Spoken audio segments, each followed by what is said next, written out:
இன்றைக்கி நம்ம சூப்பரான ஒரு மீன் குழம்பு ரெசிபி எப்படி பண்ணுறதுன்னு பார்க்கலாம். அதுக்கு ஒரு பேனில் கொஞ்சமாக வந்து எண்ணெய் காய்ச்சதுக்கப்புறமா ஒரு 10-15 சின்ன வெங்காயம், ஒரு 5-6 பல் பூண்டு, கொஞ்சமாக வந்து இஞ்சி இதெல்லாத்தையும் சேர்த்து நல்லா வந்து வதக்கினதுக்கப்புறமா 2 பழுத்த தக்காளி மீடியம் சைஸ் சேர்த்து நல்லா வந்து மசிஞ்சு வர அளவுக்கு நல்லா வந்து வதக்கிக்கோங்க.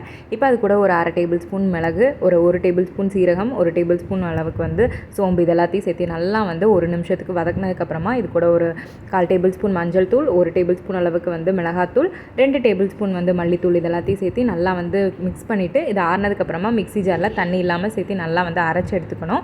இப்போ ஒரு பேனில் நல்லெண்ணெய் சேர்த்திட்டு கடுகு, வெந்தயம், அதுக்கப்புறம் ஒரு 5-6 பல் பூண்டு, தாராளமாக சின்ன வெங்காயம், பச்சை மிளகா, கருவேப்பிலை இதெல்லாத்தையும் சேர்த்து நல்லா வந்து வதக்கினதுக்கப்புறமா நம்ம அரைச்சி வச்சிருக்கிற பேஸ்ட்டையும் சேர்த்து நல்லா எண்ணெய் பிரிஞ்சு வர அளவுக்கு நல்லா வந்து வதக்கி விடுங்க. இப்போ இது கூட தேவையான அளவுக்கு தண்ணி, அதுக்கப்புறம் வந்து புளி வந்து ஊற வச்சுருக்கேன் அதோட தண்ணியும் சேர்த்து தேவையான அளவுக்கு உப்பு போட்டு ஒரு 5 நிமிஷம் நல்லா வந்து கொதிக்க விடுங்க. அதுக்கப்புறமா நம்ம வச்சுருக்கிற மீனை போட்டு ஒரு 5 நிமிஷம் வந்து வேக விட்டிங்கன்னா சூப்பரான மீன் குழம்பு ரெடி.